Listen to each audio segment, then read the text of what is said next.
Bueno, pues ya los presentaron, así que vamos a iniciar de lleno en nuestra conversación sobre el sector energético. Es un sector sumamente importante tanto para importaciones como para exportaciones, para Estados Unidos y para México. Sin embargo, fue un sector que no estaba incluido en el Tratado de Libre Comercio de América del Norte.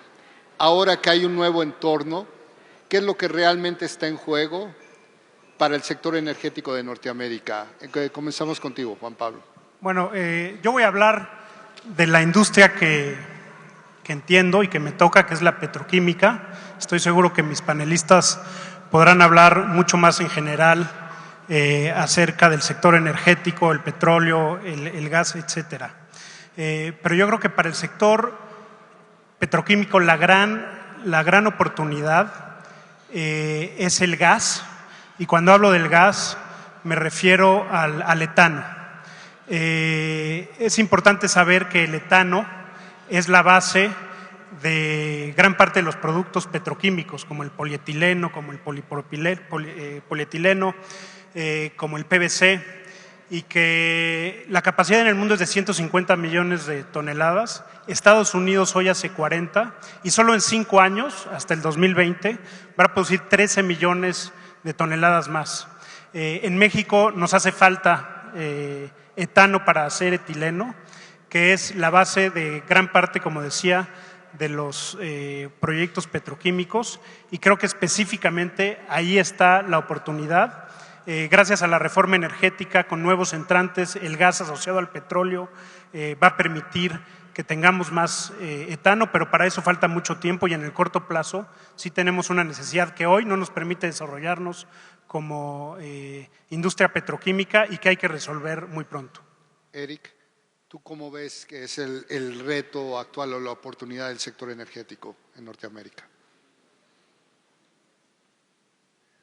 Thanks, Carlos. Well, I would also like to follow up with Juan Pablo's statements, which is to say that there is a very clear opportunity for energy and petrochemicals trade between the US and Mexico. Two very big things that are part of this. One is the shale revolution that has been taking place in the US, which has unlocked a lot more shale oil and shale gas production.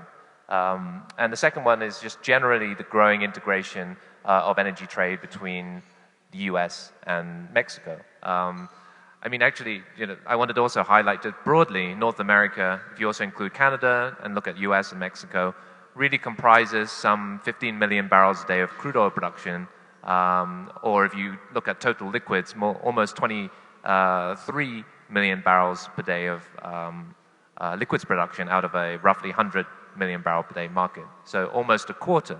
So it's also a growing hub for imports and exports of this as well. So when we look particularly between the US and Mexico, we see that Mexico is a major exporter of crude oil to the US, almost 1 million barrels a day. The US in turn exports significant amounts of gasoline and diesel to Mexico as well, about the same amount. And a particularly growing amount is US natural gas exports. A lot of people, of course, talk about LNG, liquefied natural gas, to the world, but a major source of new trade flows is US exports of natural gas to Mexico for the industrial sector, but particularly for power generation. One part of that is also for the petrochemicals and the ethane side, and actually there may well be growing naphtha exports out of the US as well, which could also be a petrochemicals feedstock. Juan Ignacio, no todo es combustibles, también hay energías limpias. ¿Qué nos puedes decir al respecto de cómo juega esta integración? Sí, seguro. Bueno, buenas tardes a todos, pero el tema en materia eléctrica creo que lo importante es el metano, no el etano como la petroquímica. Y en ese sentido, por supuesto, la integración con los Estados Unidos va a ser fundamental para el éxito de la reforma, especialmente porque todavía el sistema mexicano se basa en más de un 60% de su producción en gas natural, y todos los planes de integración, ya sea a través de gasoductos o a través de líneas de transmisión eléctrica, van a contribuir materialmente al éxito de la reforma. O sea, yo creo que, sin lugar a dudas, México se encuentra en una posición única en América, y diría hasta regionalmente, porque somos de alguna manera el mercado más económico para poder captar el beneficio del gas o la sobreproducción que va a tener Estados Unidos en los próximos años.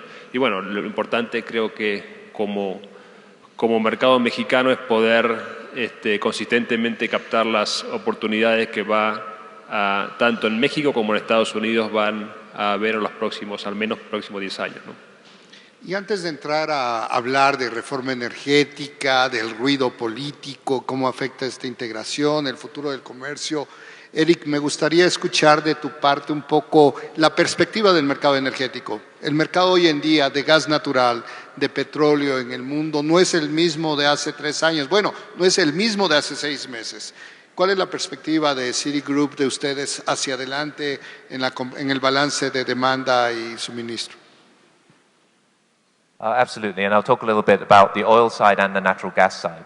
I think one of the things we've seen over the last, let's say, from the beginning of this century is a couple of things. One has been, in energy markets, the rapid growth of energy demand in emerging markets, including particularly China, which is a big driver for rising oil prices and to some extent natural gas prices over the time, but also very disappointing supply over that time. Prices for oil, of course, then hit over $100 per barrel over the period 2010 to 2014. Those high prices, however, brought on a lot of new upstream investment and unlocked a lot of unconventional supply. Shale was really central to that, and very central, of course, to the gas side. Other unconventionals have been important too, like deep water and oil sands in Canada. But with that supply came a pretty substantial oil price crash in 2014. We came off $100 oil down to as low as $20 to $30 oil, but now we're recovering from that. So what we've seen is a big cut in upstream capex. It's not been kind to oil producer companies and countries, but downstream and on the whether it's petrochemicals or refining or consumption side of things, it has been a benefit for energy consumers. Our oil price outlook going forward is some upside this year. So Brent crude oil prices sit around $50 to $55 at this point, around 55. On Thursday, we'll have the OPEC meeting in Vienna where they're very likely to extend the production cuts. And we think that for the rest of this year, we could see up to $60, $65 oil. However, when we look in the 5-year time frame or even beyond, we see very little upside beyond that point. There's very much a soft ceiling, we think, at around $65 oil. And that's very largely because of a vast array of supply, but also relatively modest demand growth.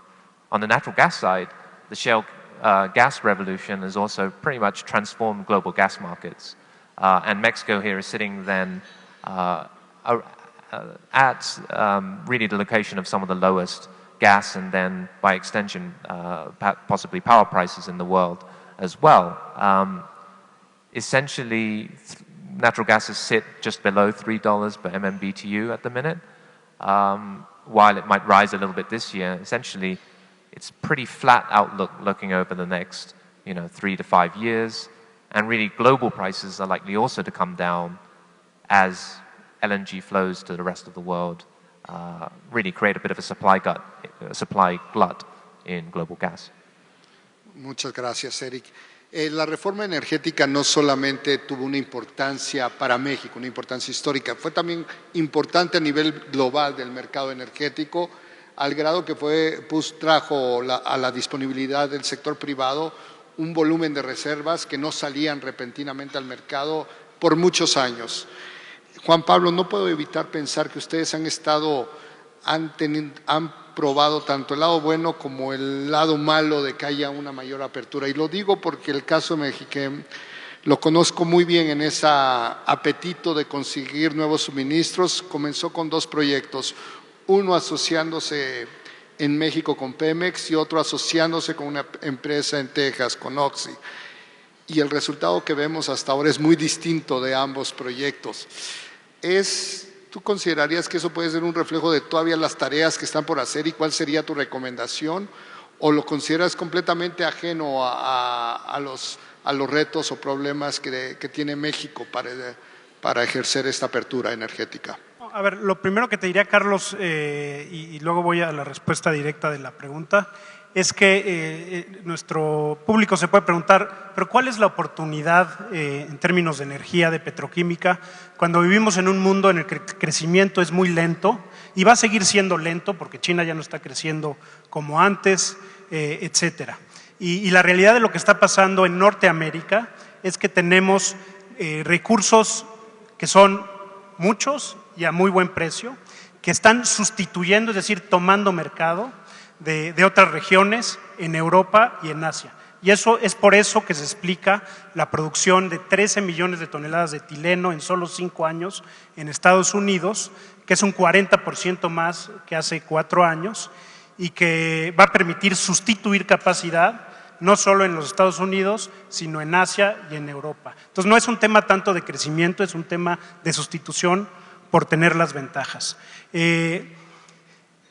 Si hay diferencias en desarrollar proyectos hoy, petroquímicos o de otras cuestiones energéticas, podríamos decir de midstream en México comparado con Estados Unidos. Bueno, en el caso del etileno, sin duda las condiciones son mejores en Estados Unidos porque hay años de infraestructura que hacen que puedas hacer un proyecto y tengas la seguridad de la materia prima, que es el etano, y no solo la seguridad, sino que sobra. También tienes el recurso humano que conoce los procesos y tienes el mercado muy cerca. Entonces, todas esas condiciones son favorables y también han ayudado a que nuestro proyecto en Texas con Oxyvinyls haya sido un éxito. En el caso de nuestro joint venture con Pemex, pues tuvimos el accidente muy desafortunado del año pasado, en donde la principal lección aprendida, y creo que es importante para cualquier inversionista que vaya a hacer un joint venture en donde sea mayoría con Pemex, es que hay que tener muy claro que no se debe compartir el control, que es algo que tanto Pemex como Mexichem estructuramos, un control compartido en donde nosotros teníamos la mayoría financiera, pero nosotros operábamos una planta, ellos otras, y supervisábamos conjuntamente. Eso creo que con el legado que se tiene de Pemex y de la petroquímica en México es lo que no se puede repetir. El control desde el inicio, cuando se tiene mayoría, debe ser absoluto. Y el control absoluto quiere decir que tú tienes a tus empleados, los puedes remunerar, cambiar, correr en el momento que quieras, con flexibilidad absoluta desde el día 1. Y eso es, creo que la principal lección aprendida. Bueno, ahí estás justificando el que se hagan este tipo de paneles porque realmente es una lección que ustedes están pasando al resto de inversionistas y empresarios para evitarlas en el futuro. Y solo rápidamente decir otra lección muy positiva, que fue que desde que sucedió el muy desafortunado accidente, la reacción tanto de Pemex como nuestra no fue decir tú tienes la culpa, sino que tenemos una responsabilidad compartida. Al día siguiente estábamos ahí, atendiendo a los familiares, asegurándonos de que tuvieran su liquidación, de los que estaban heridos tuvieran un cuidado muy rápido, y en ese sentido el papel del director de Pemex, estando ahí y apoyando y liderando todo el proceso, fue importantísimo, y eso también es una lección aprendida, porque siempre se está sujeto a accidentes, y es muy importante enfocarse primero en la parte humana, después en asegurar que se mitigan todos los riesgos, tanto de contaminación como riesgos adicionales que puedan suceder en los procesos, y después hacer la mejor investigación posible para determinar qué fue lo que pasó y tener las lecciones aprendidas. Esta pregunta es para quien me la guste responder. Como decía al inicio de nuestra presentación, comienza una nueva etapa de relación con Estados Unidos, renegociándose muchos aspectos de su relación comercial. Energía no era un aspecto que estaba incluido. A quien guste responder, ¿debería de ser incluido o sería mejor que no sea por los riesgos que podría implicar? ¿Cuál es la opinión de ustedes? Bueno, si quieren empiezo yo. Yo creo que definitivamente creo que sí. Creo que hoy el sector energético es un sector medular, sobre todo para México, y no solamente en temas de commodities o de combustible, sino también en cuanto a la integración que tiene México con Estados Unidos y la creciente integración que va a tener a futuro va a demandar mucho más relacionamiento con el país vecino, y sobre todo en materia de electricidad per se, el tema de transmisión eléctrica, la interrelación entre los dos países y la homologación de estándares va a ser fundamental para poder tener realmente transacciones, digamos, que sean productivas o agreguen valor para los dos mercados. O sea, sin lugar a dudas debería ser, como no lo fue en el pasado, sí debería ser tema de discusión, especialmente porque hoy tenemos mucho más relación con los Estados Unidos en materia energética y tenemos realmente la posibilidad o la oportunidad de poder captar los beneficios de ambas partes del futuro promisorio que se viene, especialmente en materia de trading o transacción de gas natural, que es fundamental para la matriz mexicana, y también el trading a nivel de electricidad, que creo que ha sido muy bajo hasta el momento. Hay muy poca integración a nivel de transmisión entre los dos países y creo que es hacia donde debemos migrar para poder realmente tomar ventaja de los beneficios que va a traer esta bonanza a nivel energética en este hemisferio, ¿no? Mi punto de vista es que pues gran parte ya se avanzó con la reforma energética porque hay apertura, pero la importancia de que sí sea una parte importante del nuevo NAFTA es que la visión sea conjunta, la visión en el upstream, que puede ser la extracción, la visión en el midstream, el transporte, el fraqueo, fraccionar, y la visión en el downstream, que es la parte petroquímica y de plásticos. Cuando la visión es regional, entonces se puede hablar de seguridad energética y de resiliencia energética. Y por resiliencia me refiero a que si hay un impacto muy fuerte que no podemos saber de dónde viene, puede ser desde grandes tornados o una guerra, pueden venir de muchos lados los problemas que nos hacen vulnerables energéticamente. Una visión regional nos da redundancias, nos hace mucho más fuertes y nos permite reaccionar más rápido. Entonces, eso es lo importante, por lo que sí debería de ser integrado en el nuevo NAFTA como una visión regional. El abaratamiento del gas natural en Norteamérica provocó que México definitivamente decidiera pues la apuesto a la importación, la inversión va a ser para traer ese gas natural más barato y quizás descuidar relativamente, ya no gastar tanto en querer incrementar la producción nacional en las zonas de gas del país. Pero esto también implica riesgos, sobre todo cuando uno ve que llega una administración en Estados Unidos que puede de repente decidir como acción del negociador a cerrar un poco la llave o crear un poco de impuesto. ¿Cómo creen que México debe balancear precisamente la oportunidad de un gas barato en Estados Unidos con la dependencia que esto crea al aumentar tanto sus importaciones? Adelante, Eric. I think you point to some very interesting points and ones that have been coming up in discussions, right? So on the one hand, the recent trend, NAFTA or not, has been growing integration between US and Mexico. And some of this is lowering of trade barriers, really outside of, not directly related to the framework. So Mexico opening up its energy sector to, for instance, foreign imports and allowing gasoline imports, I guess liberalization of gasoline prices in this country. On the US side, crude oil exports were actually under heavy control only until the beginning of last year, and had been essentially almost a ban, not quite a ban, for many years. And just there, for instance, there are opportunities such as, for instance, Mexican imports of gasoline to fulfill some of the domestic demand. Maybe further down the line, Mexican refineries running more light sweet crude oil from the US, which may boost actually the product yields of gasoline and diesel in the country, for instance, and might be more efficient crude to run within the country's refinery system. But, and the gas part had been increasing too, already having added, several BCF per day of capacity of natural gas pipelines, adding maybe another 3 to 4 by 2020. But then the recent administration has certainly led to more, really thinking about tail risks and, in what ways, I wouldn't have thought I'd be having this conversation necessarily several years ago, but in what ways might US control of natural gas supply to Mexico be similar to Russian natural gas supply to Europe? Overall, having thought this through a little bit, I think sober heads will prevail, and insofar as there are two sides to that equation, which is that natural gas producers in the US want to export. They have a clear interest to export.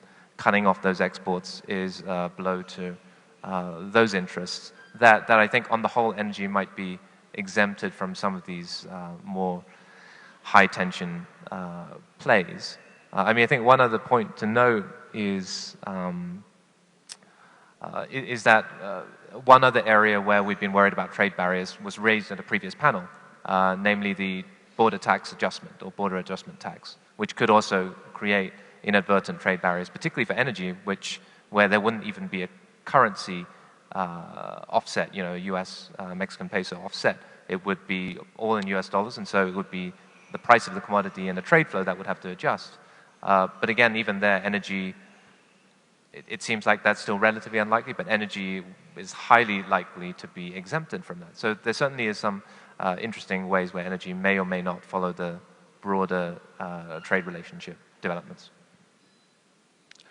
Pues, quizás coincido que es un riesgo, como es un riesgo en cualquier región integrada, pero creo que en esa dirección México está haciendo una buena tarea en lo que se refiere a diversificación. Creo que la mejor manera de mitigar este riesgo es diversificar la matriz energética lo máximo que se pueda, de manera óptima, ¿sí? En ese sentido, en materia eléctrica, por ejemplo, si hay una componente creciente de energías renovables, lo cual sí va a ayudar a mitigar este riesgo de dependencia del gas natural. Y segundo, creo que es un punto importante a tener en cuenta que México tiene que ser consistentemente la mejor opción del gas americano. Y creo que a nivel de geopolítico y a nivel, digamos, de los fundamentos propios del mercado, sin lugar a dudas está posicionado a ser el mejor mercado para Estados Unidos. ¿Por qué? Porque la sobreproducción de gas natural en Estados Unidos va a tener dos opciones: o México o exportarse a través del LNG, que todos sabemos que el LNG es mucho más en la cadena de valor, es mucho más costoso y es mucho más compleja el mercado que exportarlo directamente a Estados Unidos. O sea que mi visión es que México debe diversificarse, integrar las tecnologías que tiene y a la vez seguir posicionándose como el mejor mercado alterno para la sobreproducción de gas en Estados Unidos. Teniendo esas aristas cubiertas, sin lugar a duda, va a minimizar el riesgo que tú comentas, que siempre va a estar ahí, ¿no? Solo complementando lo que acaban de decir, creo que lo que menos le preocupa a nuestro amigo el presidente Trump en términos de la relación comercial es la parte energética, porque sabemos que él tiene una aversión a los déficits. Y en la parte energética lo que hay es un superávit, tanto en petróleo, importamos, tiene superávit Estados Unidos de más o menos 20,000 millones de dólares en gasolinas y otros 17,000 millones de dólares en petroquímicos. Entonces, entre químicos y gasolinas son 37,000 millones de dólares de superávit. Ahora, tiene un déficit con México total de 60,000 millones de dólares, que es lo que realmente le preocupa. Eso no quiere decir que no tengamos que tener una visión, además de regional, también nacional, en donde reducir la dependencia es importante. Okay.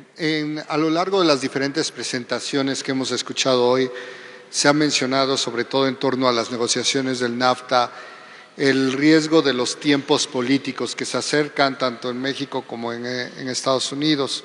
Yo les quiero hacer una pregunta con el enfoque de la reforma energética. Sabemos que este ciclo político que se acerca en México, algunos empresarios inversionistas los tomarán a asumir una actitud de wait and see, ¿no? No se espantan, no se emocionan, solo quieren ver cómo quedan las piezas marcadas. Yo quiero saber cuál es el precio de que un año de esta reforma tan joven o unos meses se pase en un wait and see mode. A quien guste responder. Una pregunta compleja, pero basado en la experiencia nuestra que tuvimos como AES en varias reformas y en varios países, sobre todo de Latinoamérica, creo que el mayor riesgo justamente es el de cortar la transición hacia el éxito de una reforma en la mitad, ¿sí? El wait and see que tú comentas generalmente es 6 meses antes y 1 año después de la elección, ¿sí? Dependiendo de cómo se vayan moviendo las piezas. Pero si ustedes se imaginan de que por cada año de no hacer nada o de parar una reforma lleva más o menos de 3 a 5 años recuperarla, imagínense en el mundo de hoy lo que significaría dilatar una reforma por 3 años, para ser conservador. Por eso yo creo que es importante en estos procesos de reforma la consistencia en el tiempo, sobre todo en estas transiciones que son al inicio bastante lentas y bastante a veces dolorosas, en el sentido que hay que mejorar muchos procesos, muchos aspectos y mucha regulación. El parar a la mitad generalmente puede llevar a procesos no deseados. Por eso creo que la consistencia ha pagado siempre en los mercados que se han reformado y en México no va a ser la excepción. Por eso hay que tratar siempre, nosotros decimos, de que este wait and see sea lo más corto posible, que los candidatos, sea quien fuese, de la certidumbre del futuro próximo que cada uno ve y en la manera de lo posible que sean la misma o una dirección, al menos en las cuestiones fundamentales o estructurales, que haya un común denominador, porque de lo contrario es muy complejo para la comunidad inversionista poder tomar decisión o empezar a tomar decisión nuevamente como lo venía haciendo. Por eso creo que la consistencia es fundamental. Creo que en esto los candidatos y los partidos tienen que trabajar de alguna manera en que aquellos aspectos estructurales de las reformas sean mantenidos en la mejor manera posible para poder garantizar un escenario donde el inversionista se sienta de alguna manera más o menos cómodo para poder seguir apostando a la reforma, ¿no? Y ahondando más en la reforma energética, hemos hablado de una mayor integración, una mayor apertura del comercio, pero también me gustaría escuchar la opinión de ustedes sobre el rol de las empresas estatales. Algunas veces escucho, quizás no muy fuerte, pero algunos ejecutivos de tanto CFE como Pemex, sintiéndose que, bueno, ahora ellos ya tienen competencia en las áreas más rentables o van a tener competencia en las áreas más rentables y las menos rentables están obligados a seguirlas haciendo con el costo que esto implica. ¿Qué significa eso para las reglas de juego y también para las aspiraciones de que en general el sector brille si es que sigue siendo subsidiado, aunque sea indirectamente, por algunas de estas actividades de las empresas propiedad del Estado? Yo lo veo de una manera muy simple. Creo que en el largo plazo las empresas que invierten en México en proyectos de energía en diferentes sectores de energía van a ser exitosos, porque lo están haciendo con inversiones importantes, con las mejores tecnologías y con estructuras comparativas. Lo que creo es que las empresas paraestatales, llámese CFE o Pemex, la única opción que tienen para ser exitosas y sobrevivir es empezar a tener procesos igual de competitivos que todos los demás, en términos de inversión, en términos de tecnología, en términos de gobierno corporativo, etcétera. No importa si es pública o privada, pero tienen que empezar a actuar igual que las empresas con las que están compitiendo, y si no lo hacen, se van a diluir poco a poco hasta quizá desaparecer.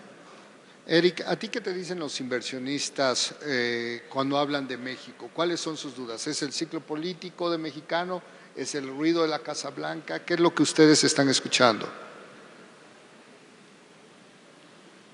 Yeah, I mean, I think it ranges depending on which investors whether in the Americas, in Europe, or in Asia. But I think all of those points are in focus. I mean, the investors are ever more attuned, I think, in my experience, to the impact of politics on markets, and that's been particularly true recently, and arguably always been true, but particularly so, particularly since the financial crisis.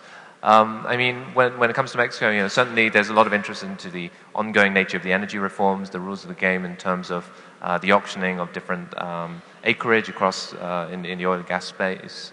as well as, of course, in the election cycle here, the relationship with the US, given the recent elections, and then focusing on the energy side, really looking at, the sort of a little more down in the weeds, sort of the performance of Pemex, both on the upstream and the downstream side, and what that means for markets. I mean, recently we have seen some difficulties which have led to declines in upstream production, both on the oil and gas side, as well as some problems with refineries, which has meant some shortages, or at least importing more fuels from abroad. So, I mean, it's been a whole range of things.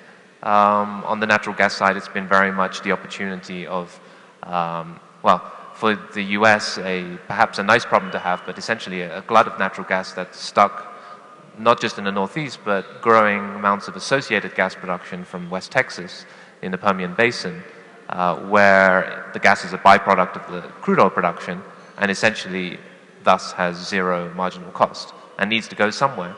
And this is all while Canada is also supplying gas down into the US. So echoing what Juan Ignacio said, Mexico is an extremely important market for natural gas producers in the US to reach.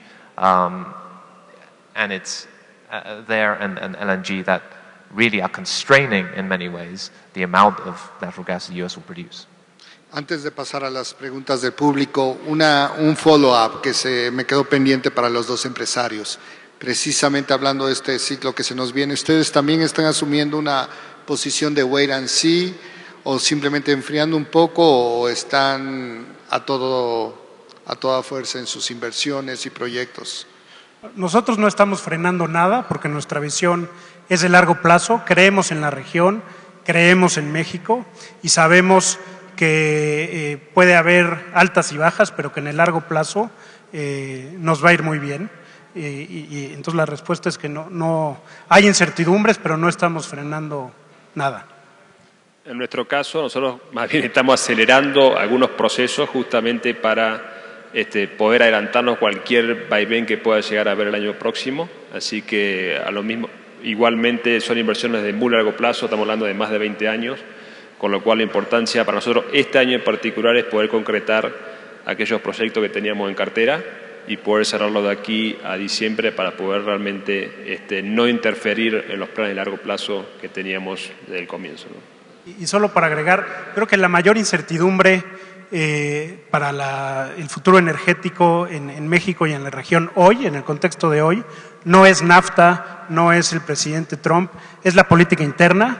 Creo que en lo que vemos tampoco es el PRI, tampoco es el PAN, porque todos están de acuerdo con la reforma energética y Morena es el único que dice que si gana va a ser una consulta. Entonces ese hoy para mí es la principal incertidumbre.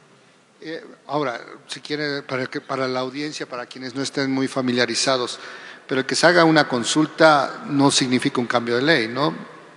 Bueno, es el primer camino hacia y no sabemos qué evolución pueda tomar, pero el simple hecho de hacer eso genera mayor incertidumbre. Entendido. Ahora sí vamos a abrir el piso para quien gusta hacer una pregunta ahí en el centro. Si por favor pueden decir su nombre y su firma. Gracias, mi nombre es Isabel Trujillo, represento Energía Pueblo Solar. Estamos haciendo proyectos de generación de energía distribuida y combinando algunos otros de mayor envergadura, que no rebasen 0.5 megas. Mi pregunta específica es, ¿cómo van a neutralizar, cómo se pretendería neutralizar la alta dependencia de México en gas natural para la generación de electricidad?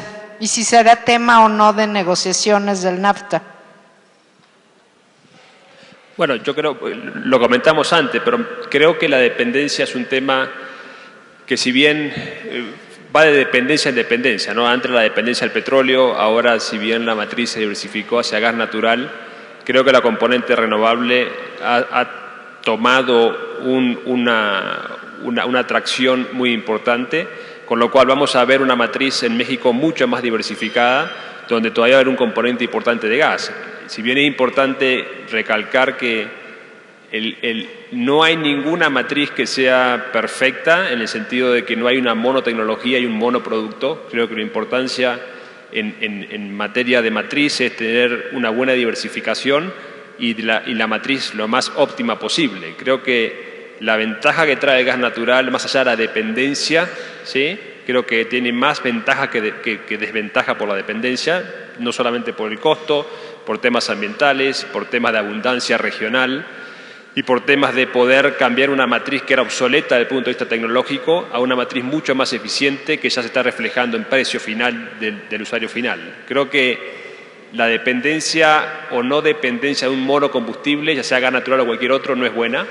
Creo que los planes y la dirección que está llevando México es hacia la diversificación y creo que hay una materia que ya la empezó a discutir México en digamos, que otros países no lo están haciendo, que es cómo integrar todos los combustibles y renovables y todas las tecnologías para poder disminuir la interdependencia sobre una tecnología o un combustible y para poder hacer un sistema mucho más eficiente, ¿sí? Porque al poder integrar todas estas tecnologías, obviamente vamos a depender mucho menos de tecnologías o de combustible en particular. O sea, creo que el gas va a ser una componente importante. Mi visión particular es que va a seguir siendo una componente importante, sobre todo por un tema de confiabilidad del sistema. Sin embargo, la matriz va a ser mucho más diversificada en el corto plazo y esa diversificación e integración posterior le va a permitir a México minimizar mucho y mucho más que otros países el riesgo de dependencia a un monocombustible como el gas natural, ¿no? Muchas gracias, Juan Ignacio. ¿Alguna otra pregunta? Bueno, mientras alguien más se anima, les quiero hacer otra pregunta sobre el Estado de Derecho, Rule of Law. Vimos en los últimos años reforma educativa, reforma laboral, reforma energética, de telecomunicaciones, anticompetencia, pero esa tarea pendiente de crear un Estado de Derecho más sólido en México sigue ahí. ¿Cómo impacta eso al sector energético y a las perspectivas que aquí han descrito? O sea, la visión internacional primero. Empezamos contigo, Eric, para que nos des la versión internacional en lo que Juan Pablo piensa la respuesta. I think I'll just sort of touch on one thing as just one example, which is that amongst the many potential interdependencies between US and Mexico on the energy side is the development of shale within Mexico too. So, of course, you know, amongst some of the major shale basins in the US includes the Eagle Ford down in Texas, which extends the formation down to the Burgos Basin here in Mexico. And there are other potential shale basins and geologies that could be developed as well. However, one of the concerns that whether it's E&P companies or producers or services companies in terms of operating in Mexico is this concern which they will often euphemistically call above ground risk. But part of that is due to basically being able to operate safely in various parts of the country. Perfecto. Juan Ignacio, Pablo. Bueno, creo que en materia energética, sin lugar a duda, es fundamental porque, como dijo Juan Pablo, los proyectos son de larguísimo plazo, ¿no? Con lo cual el mantener, más allá del rule of law en el momento en particular, mantenerlo en el tiempo es una materia fundamental. Especialmente, que también mencionó un punto importante al inicio Juan Pablo, del tema de la diferencia entre Estados Unidos y México muchas veces, bueno, en petroquímico, pero en general, ¿no? En lo que es infraestructura, rule of law y procesos que ya vienen de muchas décadas en operación sin alternancia. Creo que en ese sentido México sí ha mejorado, al menos nuestra visión es que, siendo inversionista extranjero, nosotros estamos aquí del año 1999 generando electricidad y sí hemos visto una mejora, digamos, constante. Sin embargo, creo que va a ser fundamental que esa mejora continúe y, si es posible, se acelere en el mediano plazo para poder generar las bases o los fundamentos críticos para que la inversión siga fluyendo de manera propicia para el mercado. Creo que en materia energética el rule of law posiblemente sea el pilar fundamental. Cada proyecto nuestro lo hacemos para que dure 30 años y las inversiones son muy cuantiosas, o sea, cada inversión es una apuesta al país, para lo cual obviamente el marco jurídico, la manera de hacer negocios y la respuesta de la comunidad regulatoria es fundamental para poder seguir invirtiendo y poder honestamente seguir generando valor para que México pueda ser cada vez más competitivo, ¿no? Yo rápidamente construyendo, no puede haber un país próspero sin Estado de Derecho. Y como todos sabemos, el principal problema hoy en México igual no es Estados Unidos, no es Trump, es la corrupción y es la impunidad. La gran noticia es que, así como hace 20 años se cuestionaba México de que no había democracia, hoy tenemos democracia y hoy se está castigando la corrupción y la impunidad con cambio de gobernadores, con cambio de partidos, que eventualmente, yo espero lo más pronto posible, pueda resultar en un cambio positivo hacia un poder judicial independiente, un Estado de Derecho confiable, en el que todos podamos prosperar mejor, pero es esencial para el crecimiento y la prosperidad del país, el Estado de Derecho, sin duda. Bueno, al menos que haya alguna pregunta, entonces pasaríamos a comentarios de conclusión y les pongo ahí un tema para enfocarlo en ese sentido. ¿Cuál sería su recomendación muy corta hacia las negociaciones de NAFTA sobre cuál debería de ser la meta en el sector energético?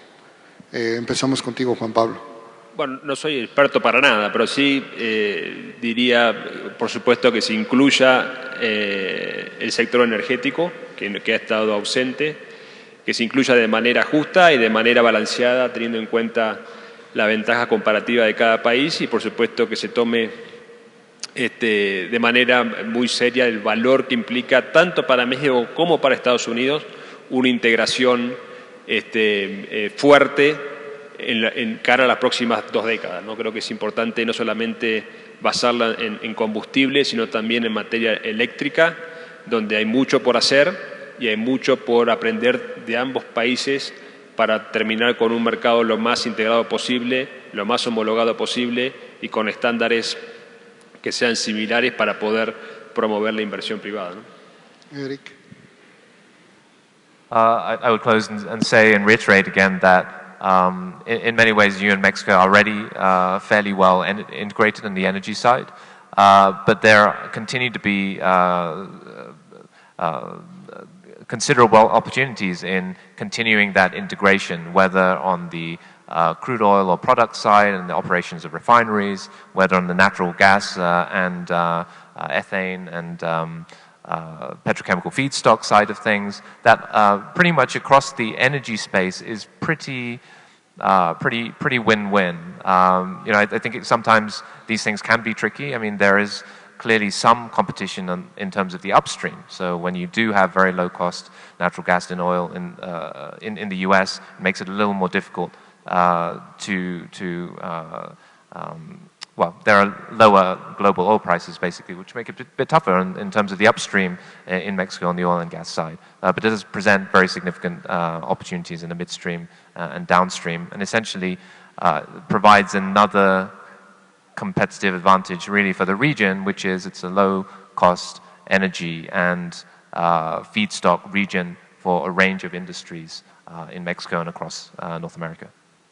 Yo concluiría diciendo que tener una visión compartida y de largo plazo en términos de energía segura y resiliente. Es decir, segura en términos de que tenemos más de 100 años de posibilidades de recursos energéticos confiables, resiliencia en el sentido de que podemos responder rápido a cualquier eventualidad y competitividad en el sentido de poder ser ese powerhouse del que hay un gran potencial entre Canadá, Estados Unidos y México, y sin una visión de la reforma energética no va a ser posible hacer. Bueno, pues muchísimas gracias a nuestros invitados, gracias por estar con nosotros y en realidad han sido muy valiosos sus comentarios para todos. Gracias. Platicarlo. Thank you.